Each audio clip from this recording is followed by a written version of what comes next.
नमस्कार, स्वागत है आप सभी का आज के इस ऑनलाइन क्लास में। और आज हम डिस्कस करने वाले हैं क्लास 11th में जो साथी पढ़ रहे हैं या जो फर्स्ट ग्रेड फिजिक्स से तैयारी कर रहे हैं या सेकंड ग्रेड साइंस से तैयारी कर रहे हैं और उनके फिजिक्स जैसा सब्जेक्ट आपके लगता है। लगता क्या है, लगता ही है, कंफर्म ही है। फिजिक्स जैसा सब्जेक्ट आपको पढ़ने को मिलता है। तो फिजिक्स में क्या होता है कि लगभग बच्चे जो है क्वेश्चन को क्या करते हैं भैया, स्किप करते हैं। तो स्किप क्यों करते हैं, उनका जो रीज़न है, क्योंकि वो बायो के ऑलमोस्ट स्टूडेंट होते हैं और पीछे से पहले से ही उनके मन के अंदर क्या होता है, भय होता है किसका, फिजिक्स का। फिजिक्स को वो हिलाते ही नहीं है। तो उस फिजिक्स के डर को दूर करने के लिए ही अपने आए हैं। और अपने जो ये बैच है, इस बैच के अंदर अपने क्या करने वाले हैं, अपने टारगेट रहेगा कि कम से कम दिनों में, इट मीन्स 30 से 40 दिनों के अंदर अंदर अपने फिजिक्स जो है वो पूरी की पूरी क्या करें, वो पूरी की पूरी अपने करें भैया कंप्लीट। क्या करें, पूरी की पूरी क्या करें, अपने कंप्लीट करें। और कंप्लीट करने के बाद में उसके जितने भी एमसीक्यू बनते हैं, हो सकता है क्वेश्चन मैं आपको साथ साथ में करवाऊँ, जैसे टॉपिक पूरा हो गया उसके बाद क्वेश्चन करवाऊँगा। और जो साथी 11th 12th में है और अपने आगे टारगेट रहने वाला है नीट का, या नीट के अलावा जैसे नीट का टारगेट है या आईआईटी का टारगेट रहने वाला है, तो भी आप हमारे साथ जुड़ सकते हैं। ठीक है, तो बिना किसी देरी के अपने आज की इस क्लास को शुरू करते हैं। पहले जो कुछ भी लिखा हुआ है सबको अपने एक बार के लिए डिलीट कर देते हैं। यहाँ से अपने पेज को क्लीन कर लेते हैं। चलिए शुरू करते हैं बिना किसी देरी के। तो आज का अपना टॉपिक रहने वाला है, इसके अंदर ज़्यादा कुछ भी नहीं है, अपने बेसिक बेसिक है। टॉपिक का नाम है यूनिट, डायमेंशन एंड मेजरमेंट, है ना। मात्रक, विमा और मापन। देखो ये क्लास बाइलिंगुअल रहेगी। नोट्स जो है या जो आपकी कंटेंट जो है वो सिर्फ इंग्लिश में लिखा हुआ मिलेगा, लेकिन आपको एक्सप्लेन जो है वो हिंदी में भी किया जाएगा और इंग्लिश में भी किया जाएगा। तो बाइलिंगुअल है, जो बच्चे हिंदी मीडियम है ना वो भी इस क्लास को देखें, क्योंकि आपको आगे तो क्लासेज जो है, जैसे ही आप बड़ी क्लासों में जाओगे, मीन्स हायर क्लासों में फिजिक्स को पढ़ोगे, तो वो आपको इंग्लिश में पढ़ने को मिलेगी। तो अभी से आप इंग्लिश को क्या करें, स्ट्रॉन्ग करें। मैं सभी का मीनिंग हिंदी में जरूर बता दूंगा, टेंशन लेने की जरूरत नहीं है। जनरल फिजिक्स मैकेनिक्स यानी कि सामान्य भौतिकी जो है, जिसके अंदर यांत्रिकी जो है उसको शुरू कर रहे हैं, जिसमें यूनिट यानी कि आपके मात्रक है, डायमेंशन यानी विमा, एंड और आपके क्या है मेजरमेंट यानी मापन के बारे में पढ़ेंगे। तो यहाँ पे सबसे पहले जो बात आती है वो आती है किसकी, फिजिकल है क्वांटिटी की आती है भैया। किसकी आती है, फिजिकल है क्वांटिटी, है ना। भौतिक राशियाँ क्या होती है, भौतिक राशियाँ, a physical quantity which can be measured directly और इनडायरेक्टली और can be explain and expressed in the form of law of physics are called physical quantity। इसके कहने का मतलब है ऐसी राशियां जिनको मेजर्ड यानी मापा जा सकता है डायरेक्टली और इनडायरेक्टली, और उनको एक्सप्लेन किया जा सकता है और लिखा जा सकता है किसकी फॉर्म में, भौतिकी के नियमों के रूप में उसको लिखा जा सकता है, तो उसे हम क्या कहते हैं, फिजिकल क्वांटिटी। उसके अलावा physical quantity is completely represented by its magnitude and unit है। इस बात पे गौर कीजिएगा, मैग्नीट्यूड यूनिट है, यानी कोई भी भौतिक राशि है उसको लिखने के लिए आपको एक तो मैग्नीट्यूड चाहिए होगा और एक क्या चाहिए होगा, एक आपको यूनिट चाहिए होगा, यानी एन और यू चाहिए होगा। एन फॉर न्यूमेरिकल वैल्यू, जिसको मैग्नीट्यूड यानी कि परिमाण बोल देते हैं। यानी किसी भी भौतिक राशि को लिखने के लिए आपको एक तो परिमाण यानी मैग्नीट्यूड की आवश्यकता है, और एक किसकी आवश्यकता होती है, यूनिट यानी किसकी, मात्रक की आवश्यकता होती है। जैसे एग्जाम्पल कहूँ मैं, आपने दुकान पे जाके बोला 5 किलोग्राम चीनी चाहिए, क्या चाहिए, 5 किलोग्राम चीनी चाहिए, तो वो दुकानदार आपको 5 केजी चीनी दे देगा। लेकिन अगर आप दुकान पे जाके बोलो कि सर हमें 5 चीनी चाहिए, तो क्या वो समझ पाएगा 5 किलो, 5 ग्राम, 50 ग्राम, क्या कुछ कह रहे हो, 5 से वो समझ नहीं पाएगा, कंफ्यूज हो जाएगा। या फिर वो 5 दाने थोड़ी देगा आपको चीनी के, वो कहेगा सर आप बताइए 5 किलो क्या, एक बार वेरीफाई जरूर करेगा वो, है ना। तो आपके जो मापन है, मापन का मतलब मापने के लिए किसी भी भौतिक राशि को एक तो संख्या चाहिए होती है और एक क्या चाहिए होती है, मात्रक है।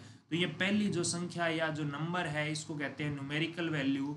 क्या बोलते हैं, न्यूमेरिकल वैल्यू, संख्यात्मक मान। और ये संख्यात्मक मान आपका मैग्नीट्यूड होता है, इट मीन्स परिमाण होता है।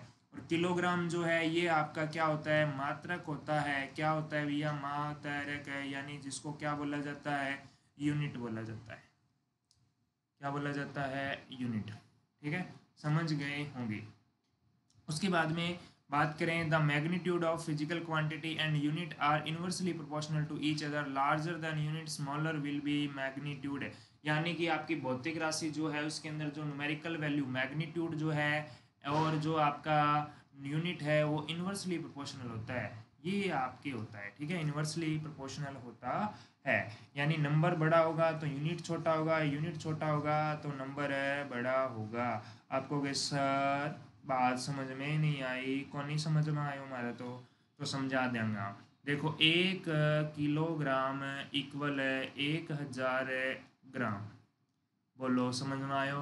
बिल्कुल, हम बचपन से पढ़ रहे हैं सर इस चीज़ को, ये नहीं समझेंगे तो क्या समझेंगे। बस तो ये आ गया तो आ गया। यहाँ नंबर को देखो और यूनिट को देखो, यहाँ नंबर को देखो, यूनिट के देखो। यहाँ मात्रक बड़ा है, यूनिट बड़ा है, यहाँ यूनिट छोटा है। यहाँ नंबर छोटा है, यहाँ यूनिट बड़ा है। यानी जहाँ नंबर बड़ा वहाँ यूनिट छोटा, जहाँ यूनिट छोटा वहाँ नंबर बड़ा। यानी यहाँ नंबर तो छोटा है, यूनिट बड़ा है, यहाँ यूनिट छोटा है, नंबर बड़ा है। यानी नंबर बढ़ने पे यूनिट छोटा हो जाता है, यूनिट छोटे होते ही यूनिट बड़ा हो जाता है। Types of physical quantity, types of physical quantity में पहला दे रखा है रेशो, अनुपात हो सकता है, न्यूमेरिकल वैल्यू होगी इसके अंदर। जब कभी भी किसी का भी अनुपात रेशो हो, किसी का भी रेशो पूछ ले तो उसका जो अनुपात आएगा वो आपके एक यूनिट लेस वैल्यू आएगी। क्या आएगी, यूनिट लेस। अगर यूनिट नहीं होगा तो डायमेंशन भी नहीं होगी। यानी when a physical quantity is a ratio of two similar quantity it has no unit, इसका कोई मात्रक नहीं होगा। फॉर रिलेटिव डेंसिटी, आपेक्षिक घनत्व जो है वो डेंसिटी ऑफ ऑब्जेक्ट यानी कि वस्तु का घनत्व डिवाइड होता है डेंसिटी ऑफ वाटर यानी पानी का घनत्व। किसी वस्तु के घनत्व और पानी के घनत्व के अनुपात को रिलेटिव डेंसिटी यानी आपेक्षिक घनत्व कहते हैं। and the ratio of density of object and density of water is known as relative density। Clear होगा? ओके, नेक्स्ट चलते हैं अपने अगली जो क्वांटिटी है वो है स्केलर क्वांटिटी। यानी स्केलर का मतलब होता है अदिश राशि। कौन सी राशि बोलो, अदिश राशि होगी भाई। ए physical quantity which has magnitude only and do not have any direction, यानी ऐसी राशि जिसके पास केवल और केवल सदिश का परिमाण भौतिक राशि का परिमाण है लेकिन दिशा नहीं है, केवल और केवल मैग्नीट्यूड है, डायरेक्शन नहीं है, उसे हम स्केलर कहते हैं। जैसे वर्क, एनर्जी, लेंथ, टाइम, इनकी डायरेक्शन नहीं होती है तो ये सारी की सारी आपकी स्केलर क्वांटिटी है। फिर है वेक्टर, वेक्टर को बोलते हैं सदिश। क्या बोलते हैं, सदिश बोलते हैं। क्या बोलते हैं, सदिश। ठीक है, तो सदिश ए physical quantity which have magnitude and direction, जिसके पास मैग्नीट्यूड भी होता है और डायरेक्शन होती है, दोनों ही होते हैं, उसे हम क्या कहते हैं, उसे हम वेक्टर कहते हैं। जैसे एग्जांपल याद करें, डिस्प्लेसमेंट है, वेलोसिटी है, एक्सेलरेशन, ये सारी की सारी। उसके बाद यदि हम बात करें यूनिट्स की, मात्रक की बात करें, परिभाषित करें तो क्या आएगा, measurement of any physical quantity involve comparison with a certain basic arbitrarily chosen internationally accepted refer standard for called unit, यानी कि यादृच्छिक रूप से चुने हुए जो आपका मापक जो है या जो आपके अपनी यादृच्छिक रूप से चुने हुए मानक स्टैंडर्ड जो है, मानक जो है उस स्टैंडर्ड को जो इंटरनेशनली एक्सेप्टेड है यानी अंतर्राष्ट्रीय रूप से परिभाषित है या अंतर्राष्ट्रीय रूप से मान्यता प्राप्त है, उसे हम क्या कहते हैं, यूनिट कहते हैं। और यूनिट जो है वो फिक्स किए गए हैं, उनको अपने याद ही करना पड़ेगा कि इसका यूनिट ये होता है। अपनी मर्जी से यूनिट हम नहीं बना सकते हैं। इंटरनेशनल यूनिट सिस्टम जो है, अंतर्राष्ट्रीय मापन समिति जिसको कहा जाता है, उसके द्वारा इनको बनाया गया है या चूज किया गया है। चलिए आगे बात करते हैं। यूनिट के सिस्टम की जब बात आती है, नेक्स्ट जो अपनी बात आती है, काम की जो चीज़ है वो ये है कि क्या है कि आपके यूनिट सिस्टम की जब बात आती है तो देखिएगा, सिस्टम ऑफ यूनिट में a system of unit is a complete set of unit is used measured all kind of fundamental and derived unit. यानी ऐसी यूनिट सिस्टम का मतलब है, मापन जो पद्धति है इसका मतलब होता है कि जिसमें यूनिट के मात्रकों के अलग अलग क्या होते हैं, ग्रुप होते हैं, और उन ग्रुपों के द्वारा सभी भौतिक राशियाँ, चाहे वो आपकी अंतर्राष्ट्रीय के मूल मात्रक हों, चाहे वो मूल राशियाँ हो, चाहे वो आपकी व्युत्पन्न राशियाँ हों, सबको क्या किया जाएगा, मापा जाएगा। तो इसमें 3 टाइप के होते हैं मात्रक पद्धतियाँ, जैसे आपने पढ़ रखी है, सीजीएस होती है, एमकेएस होती है और एफपीएस होती है। जैसे अपने सीजीएस में लंबाई, द्रव्यमान और समय, लेंथ, मास, टाइम को रिस्पेक्टिवली यानी कि क्रमशः सेंटीमीटर, ग्राम, सेकंड में मापते हैं तो सीजीएस हो जाएगा, मीटर, किलोग्राम, सेकंड है तो एमकेएस हो जाएगा, फुट, पाउंड, सेकंड है तो कौन सी सिस्टम हो जाएगा, एफपीएस सिस्टम हो जाएगा। बिल्कुल ईजी है, कोई दिक्कत वाली बात नहीं है। फिर है fundamental and derived unit. Fundamental unit कौन सा होगा, जो मूल मात्रक है, इनको क्या बोलते हैं, मूल राशियां बोलते हैं भाई, मूल राशियां। और डेराइव्ड का मतलब होता है व्युत्पन्न राशियां। कौन सी राशियां, व्युत्पन्न राशियां। कौन सी राशियां, व्युत्पन्न राशियां। तो the unit of those physical quantity which can nether B derived from one another NOR they can be further resolve into more simple unit. यानी ऐसी भौतिक राशियां जिनको अन्य से व्युत्पन्न नहीं किया जा सकता, या फिर उनको और सिंपलीफाई नहीं किया जा सकता, उनको छोटे छोटे मात्रकों में तोड़ के नहीं लिखा जा सकता है ना, उन्हें हम क्या कहेंगे, उन्हें हम फंडामेंटल यानी मूल मात्रक कहेंगे। ठीक है, क्या कहेंगे, मूल मात्रक कहेंगे। क्लियर है। उसके बाद है डेराइव्ड यूनिट। डेराइव्ड यूनिट क्या होती है, those unit of physical quantity which are derived from unit of fundamental quantities are called derived unit। यानी ऐसे राशियां जिनको मूल राशियों की सहायता से व्युत्पन्न किया जाता है ना। जैसे एग्जांपल के ऊपर वाले में बात करें तो मास हो गया और लेंथ हो गया, और नीचे बात करें तो velocity, acceleration, force, work, etcetera etcetera, बहुत सारे होते हैं, इनकी कोई गिनती नहीं है। लेकिन फंडामेंटल जो है ये फिक्स्ड होते हैं, केवल और केवल कितनी होती है, 7 मूल राशियां होती है। मूल राशियां 7 होती है और 7 ही एसआई यूनिट होते हैं। आगे एसआई यूनिट क्या है, the SI unit of international system of unit, यानी अंतर्राष्ट्रीय मापन सिस्टम है, मापन पद्धति है। This system contains 7 fundamental unit and 2 supplementary fundamental unit. यानी कि 7 तो मूल राशियां हैं और 2 क्या है आपकी, 2 पूरक राशियां हैं। 2 क्या है, पूरक राशियां हैं, 7 क्या है आपकी फंडामेंटल राशियां हैं।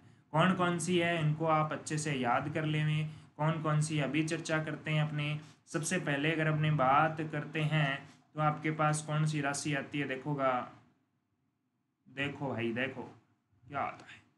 तो सबसे पहले आपके पास में आता है मास, यानी जिसको कहते हैं अपने द्रव्यमान। क्या कहा जाता है, द्रव्यमान कहा जाता है, जिसका मात्रक किलोग्राम है, जिसको सिंबल केजी है।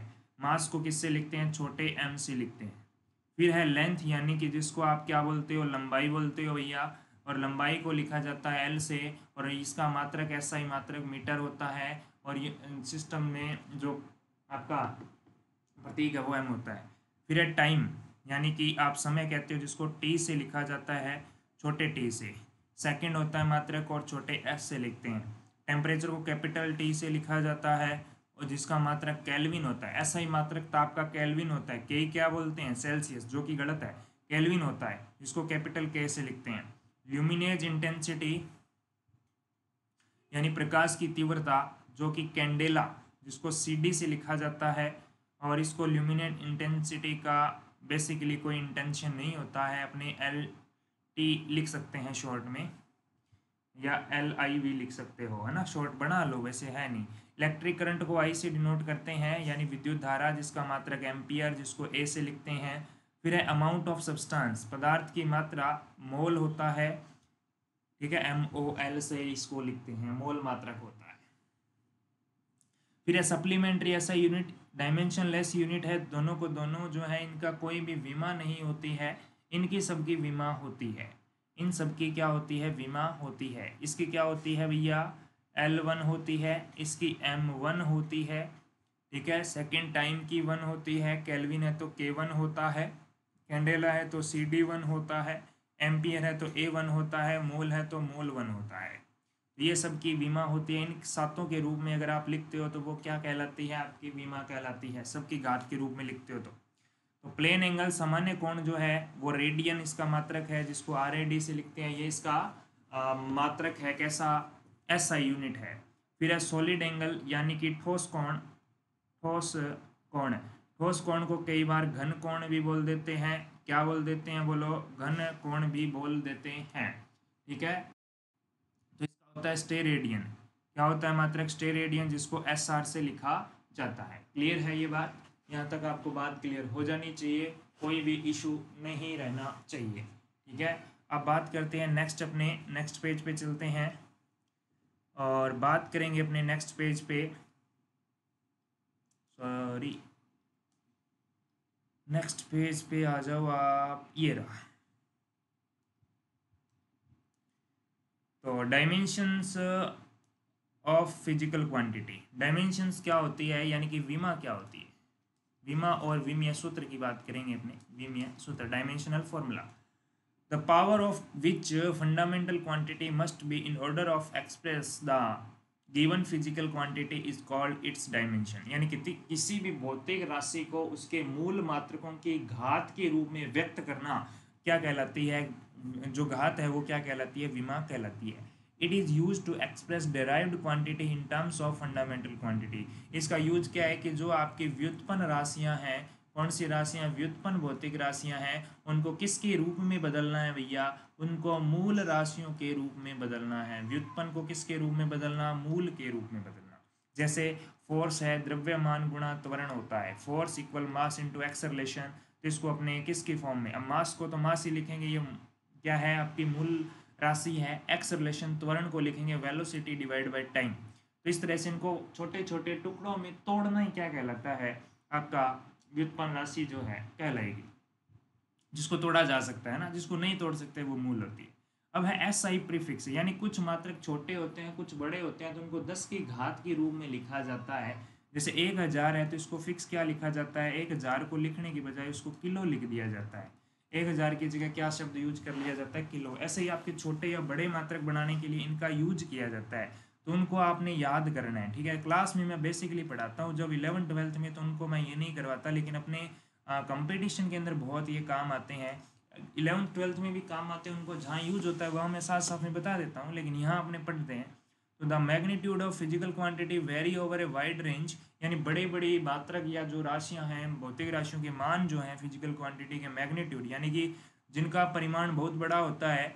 The CGPM recommended standard for fix और magnitude too large to small to express more completely certain power of 10। यानी जो आपकी राशियां हैं जिनका परिमाण बहुत बड़ा या बहुत छोटा होता है, उनको किसके रूप में, 10 की घात के रूप में लिखा जाता है। उनका क्या लगता है, अनुलग्न लग जाता है।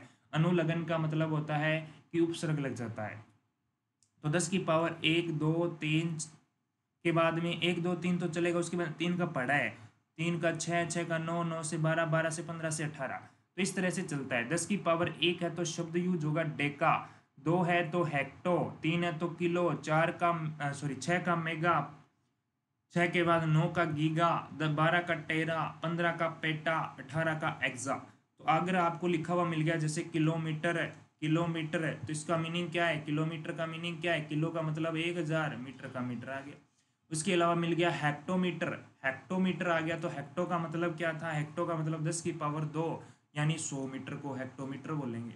100 मीटर को क्या बोलेंगे, हेक्टोमीटर बोलेंगे। गीगामीटर किसको बोलेंगे, 10 की पावर 9, एक के आगे 9 जीरो लगा दो, वो गीगामीटर बनेगा। बात समझ गए। इसके बाद में पावर माइनस में भी हो सकती है। इनके सिंबल क्या होते हैं, देखो डेका को लिखा जाता है डी ए से, हेक्टो को एच से। जैसे एच एम लिख दिया मैंने, ये हेक्टोमीटर है। मैंने के एम लिख दिया, किलोमीटर है। मैंने एम एम लिख दिया, मिल, अगर छोटा है तो मिलीमीटर, बड़ा एम और छोटा एम है तो मेगामीटर बनेगा। और गीगा का कैपिटल जी, कैपिटल कैपिटल है, जो प्लस में पावर है उनका symbol positive, sorry capital letter में है। अब ये बात करें पावर माइनस में भी हो सकती है। 10 की पावर -1 2 3, फिर वही 6 9 12 15 18 वही बन जाएगा, सेम टू सेम बनेगा। तो ये बनेगा डेसी, सेंटी, मिली, माइक्रो, नैनो, पिको, फेम्टो, एटो।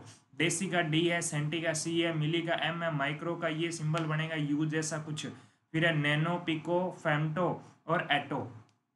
क्लियर है ना।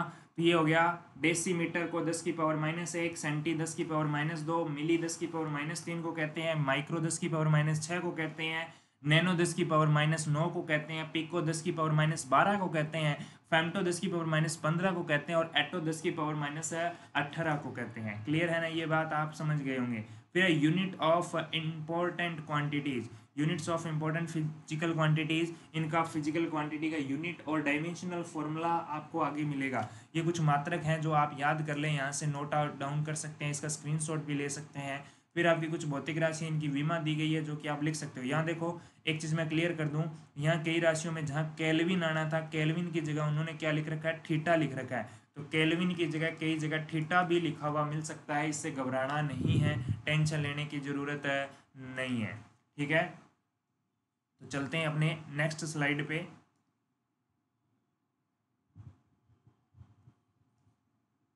नेक्स्ट पेज पे चलते हैं अपने। ये रहा नेक्स्ट पेज, यहाँ भी आपको बीमा दे रखी है। यहाँ एक चीज़ स्पेशल क्या मिलेगी आपको, इस पेज के ऊपर आपके कुछ इंपॉर्टेंट डाटा है। ये देखो, ये जितनी भी भौतिक राशि हैं, ये 12 भौतिक राशि हैं जिनका मात्रक क्या होता है, सेम होता है, और विम्य जो फॉर्मूला है, डायमेंशनल फॉर्मूला है, वो भी सेम होता है। यानी ये मात्रकहीन राशि हैं सारी की सारी। ये सारी की सारी क्या है, ये मात्रकहीन हो भी सकती है, नहीं भी, लेकिन ये क्या है, विमाहीन जरूर है। ये सारी की सारी क्या है, विमाहीन है, मात्रकहीन है तभी तो विमाहीन होगी। ठीक है, ठीक है ना, याद रख लेना। लेकिन इनमें से कुछ राशियां जिनका मात्रक है वो मात्रकहीन नहीं है, लेकिन ये सारी की सारी राशियां क्या है, विमाहीन जरूर है, विमाहीन जरूर है। ये चीज़ याद रखें, सबकी विमा क्या है, M0 L0 T0 है। ये सबके नाम आपने याद रखने हैं, ग्रुप पूछता है कई बार, जैसे relative permeability, distance gradient, trigonometry ratio, यानी त्रिकोणमितीय कोई भी अनुपात आ जाए, sine theta, cos theta, tan theta, सबकी विमा जीरो होती है। Relative density, dielectric constant, relative permittivity, mechanical equivalent of heat, refractive index आ गया, रिनॉल्ड नंबर आ गया, अविगाद्रो नंबर आ गया, एंगल आ गया, स्ट्रेन आ गया, स्पेसिफिक ग्रेविटी आ गई। यानी स्पेसिफिक ग्रेविटी का मतलब होता है विशेष आपकी जो गुरुत्वाकर्षण है, ग्रेविटी यानी गुरुत्वीय जो है ना। और स्ट्रेन, स्ट्रेन ये आपका क्या होता है, विकृति होती है, क्या होती है, विकृति। फिर आ गया कौन आ गया, अविगाद्रो की संख्या आ गई, रेनॉल्ड संख्या आ गई, आपके अपवर्तनांक आ गया, refractive index, mechanical equivalent of heat यानी कि उष्मा का यांत्रिक तुल्यांक आ गया, डाइलेक्ट्रिक कांस्टेंट यानी कि परावैद्युतांक नियतांक आ गया, है ना, जिसको आपेक्षिक विद्युतशीलता भी कहते हैं। इसके अलावा रिलेटिव डेंसिटी, आपेक्षिक घनत्व, त्रिकोणमितीय अनुपात, फिर है डिस्टेंस ग्रेडियंट यानी कि डिस्टेंस दूरी प्रवणता, वेग प्रवणता जो होती है, रिलेटिव परमिएबिलिटी आ गया। ठीक है, उसके बाद में आपके चलते हैं आगे, अगली स्लाइड पे अगर अपने चलें, सॉरी आगे चले इसी पेज के ऊपर आगे, तो ये आपके कुछ भौतिक राशियां, जैसे ये 4 भौतिक राशियों की विमा सेम, फिर ये आगे फिर से 4 की सेम। तो इन भौतिक राशियों के नाम जो है वो आपने याद करने हैं। मैं पेज को थोड़ा और ऊपर कर लेता हूँ, अगर आपने स्क्रीनशॉट लेने हैं तो स्क्रीनशॉट भी ले सकते हैं। इसका क्या ले सकते हैं भाई साहब, स्क्रीनशॉट ले सकते हैं, ठीक है ना। जैसे कोफिशिएंट ऑफ इलास्टिसिटी आ गया, कोफिशिएंट ऑफ इलास्टिसिटी आ गया, उसके बाद में आ गया आपके पास में strain, stress, Young's modulus, modulus of rigidity, energy density, ये सारी चीज़ें आपके पास में आ गई। ठीक है, उसके बाद में force, weight, thrust, energy gradient, tension यानी कि तनाव बल आ गया, ऊर्जा घनत्व या प्रवणता बोल सकते हो, प्रेशर आ गया, द्रव्यमान और बल आ गया। ठीक है, इनकी बीमा सेम होती है। फिर acceleration, acceleration due to gravity, gravitational field intensity, इनकी बीमा सेम होती है। फिर प्लांक कांस्टेंट और एंगुलर मोमेंटम की भी सेम होती है। फिर आगे आपके अलग अलग जो यूनिट है वो आ गए। ठीक है, तो ये चीज़ आपके समझ में आ गई होगी। ये और भी बीमा दे रखी है, जैसे length, radius of gyration, wavelength, इनकी सेम होती है। Force constant, surface tension, surface density, इनकी भी सेम होती है, बाकी सबकी अलग अलग होती है। अब बात करें आपके डायमेंशनली एनालिसिस और इनके एप्लीकेशन क्या है, यानी कि विमीय जो भौतिक राशियां हैं, सॉरी विमा जो है या विमीय सूत्र जो है उसका अनुप्रयोग क्या है, उनका विश्लेषण करते हैं। तो dimensionally analysis help us deducting certain relationship among difference physical quantities, checking the derivation accuracy and dimensional consistency of homogeneity of various mathematical experience. इसका मीनिंग ये है कि आप बीमा के उपयोग से नए सूत्र जो है वो स्थापित कर सकते हो, सूत्रों की जांच कर सकते हो, और जो सूत्र हैं वो सही है या नहीं है, जांच होगी। इसके अलावा भौतिक राशियों में नया संबंध स्थापित किया जा सकता है, और इसके अलावा एक भौतिक राशि से दूसरी भौतिक राशि में आप इनको बदल सकते हो, यानी 1 यूनिट सिस्टम है उसको सेकंड में चेंज कर सकते हो। अब बात करें checking dimensional consistency of equation है, तो इसमें आपको एक सिद्धांत याद रखना है, प्रिंसिपल ऑफ होमोजेनिटी, विमीय समांगता का सिद्धांत बोलते हैं। इसमें क्या बोलते हैं? विमीय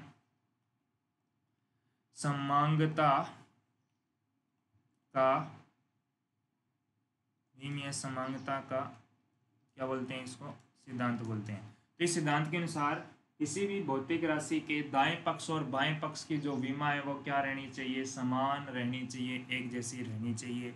ठीक है, जैसे ये यहाँ पे कुछ एग्जांपल दे रखे हैं, ये बच्चों वाले काम है, अपने को ऐसा कुछ नहीं मिलेगा। Convert physical quantity from one two another, एक भौतिक राशि से दूसरे में बदलना है तो आपने Q1 N1 Q2 N2 याद रखना है, या फिर एक और फॉर्मूला आता है वो डायरेक्ट आपको याद रखना है। ये फॉर्मूला पूछ सकते हैं, ठीक है, एक भौतिक राशि से दूसरी भौतिक राशि वाला, लेकिन 11th स्टैंडर्ड पे आपको ये पूरा फॉर्मूला डेरिवेट कैसे होता है ये पूछा जा सकता है। ये वाला फॉर्मूला जो है ना, x इक्वल ये वाला, ये आपको याद करना है। फिर अगर अपने नेक्स्ट स्लाइड पे चले तो यहाँ आपके पास में आ गया अगला जो है detecting relation among the physical quantity, यानी भौतिक राशियों में संबंध स्थापित करना या संबंध की सत्यता की जांच करना, ये भी आप कह सकते हो। सत्यता की जांच करेंगे तो भौतिक राशि जो है दाएं पक्ष और बाएं पक्ष की विमा से, वो तो आ ही गया था पीछे। ये है डिटेक्शन, यानी कि व्युत्पन्न करना। क्या करना? व्युत्पन्न करना। ये भौतिक राशियों में संबंध स्थापित करना भी कह सकते हो, संबंध को क्या करना? स्थापित। ये 3 अनुप्रयोग हैं, तीनों आपको याद रखने हैं। तीनों के तीनों मोस्ट इंपॉर्टेंट है भाई, तीनों की तीनों क्या है? मोस्ट इम्पॉर्टेंट है दोस्तों, आपको अच्छे से याद करने हैं। कोई भी डाउट हो आप कमेंट बॉक्स में लिख सकते हो, आपको कोई भी दिक्कत नहीं है, आपको आंसर मिलेगा। ठीक है, आगे लिमिटेशन भी है इनकी, कुछ कुछ क्या है? लिमिटेशंस, यानी कि कह सकते हो कमियां कह सकते हो, या सीमा बंधन कह सकते हो। क्या बोल सकते हो इनके? सीमा बंधन, सीमा बंधन, या बोलते हो कमियां। क्या बोलते हो? कमियां, या बोलते हो सीमाएं, एक ही बात होती है। हिंदी में, इंग्लिश में एक ही नाम आता है, लिमिटेशंस। पहली लिमिटेशन क्या है? Dimensional method can be used only if the dependency of multiplication type, यानी मल्टीप्लाई टाइप में है तो ही काम आएगी। The formula consisting exponential, trigonometry and logarithm function can't be derived, यानी कि अगर आपके क्या आ जाए, कोई भी घात की फॉर्म में आ जाए, यानी x की पावर n या e की पावर x की फॉर्म में आ जाए तो सूत्र स्थापित नहीं होगा। अगर साइन की फॉर्म में साइन कॉस थीटा है तो भी नहीं होगा, अगर लॉग फंक्शन है तो भी नहीं होगा। ठीक है, उसके बाद में है अगर मोर देन, और क्या है? Formula containing more than one term which are added और subtracted like also can't be derived, यानी 2 से ज़्यादा अगर आपके पद इस तरह जुड़ रहे हैं तो भी संबंध स्थापित नहीं किया जा पाएगा। यानी 2 से ज़्यादा होगी तो नहीं होगा, 2 है तो हो जाएगी, यानी कि 2 स्टेप होने चाहिए, उससे ज़्यादा नहीं होनी चाहिए। We can not determine the value of constant in the relation, संबंध जो होता है, संबंध के अंदर जो नियतांक आते हैं उनका जो मान है वो ज्ञात नहीं कर सकते। It give no information whether a physical quantity is scalar और वेक्टर, यानी भौतिक राशि के स्केलर या वेक्टर यानी सदिश और अदिश की बारे में कोई जानकारी नहीं देता ये। In mechanics the physical quantity depend on more than 3 quantities can not be derived by dimensional method as there will be less number 3 और equation than unknowns less than 3, however still we can check the correctness of equation of dimensionally, अगर कोई भी formula उसकी correctness check करनी है या formula derive करना है तो 3 से ज़्यादा, 3 के बराबर नहीं होना चाहिए या 3 से ज़्यादा नहीं होना चाहिए, 3 से कम कम स्टेप ही होने चाहिए। यानी कि ऐसा नहीं है कि s equal u plus a plus T है तो इसका संबंध स्थापित नहीं होगा। अगर s बराबर यू टी है, यानी कहने का मतलब ये एग्जांपल दे रखा था, इतना तो हो जाएगा, इससे ज़्यादा है तो नहीं होगा। Physical quantity having identical dimension may be entire different in nature, यानी फिजिकल क्वांटिटी हैविंग, इनके पास भी कोई आइडेंटिकल, कोई भी स्पेसिफिक, अगर कोई भौतिक राशि के पास में कोई बात है, कोई उसकी गणना में या कुछ और स्पेशल है तो वो भी अंदर डिफरेंट नेचर के बारे में इसके अंदर कुछ भी नहीं पता लगता है। ठीक है। आगे application of dimensional analysis, application क्या है? तो पहला तो था to convert physical quantity from one system to another system, एक भौतिक राशि से दूसरी भौतिक राशि में बदलना। फिर है to check correctness of a given physical relation, और फिर है to derive a relationship between different physical quantities, अलग अलग जो फिजिकल क्वांटिटी है उनमें क्या करना, संबंध स्थापित करना। आगे एक्यूरेसी एंड प्रिसिशन, ठीक है। एक्यूरेसी एंड प्रिसिशन ये 11th-12th के सिलेबस में नहीं है। एक्यूरेसी यानी कि शुद्धता, शुद्धता, और प्रिसिशन यानी कि आपके, ये जो अगला टॉपिक जो है ये अपने बाद में करेंगे, ठीक है, अगली वीडियो में करेंगे। वीडियो ज़्यादा लंबा हो गया, मैंने ध्यान ही नहीं दिया बातों बातों में, यानी अपने काफ़ी ज़्यादा बड़ा हो जाएगा। हो सकता है अगली वीडियो आपके 1 घंटे से भी ज़्यादा मिले, लेकिन ये थोड़ी फर्स्ट वीडियो है तो थोड़ी छोटी करने का प्रयास कर रहा हूँ मैं, है ना, वरना मैं एक्यूरेसी एंड प्रिसिशन अभी मैं करवा देता आपको। चलो कोई बात नहीं, नेक्स्ट वीडियो में बात करेंगे। तो ये वीडियो कैसा लगा कमेंट बॉक्स में ज़रूर लिखें, और ये वीडियो आपके लिए हेल्पफुल रहने वाला है, ये आप ज़रूर अपने माइंड में सेट कर लें, और लास्ट तक इस वीडियो को ज़रूर देखना है आपने, है ना। और जिन्होंने बीच में स्किप करके देखा लास्ट में आगे, वो एक काम करें, वापस इस वीडियो को देखें और अपने दोस्तों को भी शेयर करें, और सब्सक्राइब नहीं किया तो कर लें, और अपने टेलीग्राम चैनल फिजिक्स ड्रिंक्स को भी आप ज्वाइन कर लें। तो मिलेंगे नेक्स्ट वीडियो में, तब तक के लिए bye bye, take care, thank you.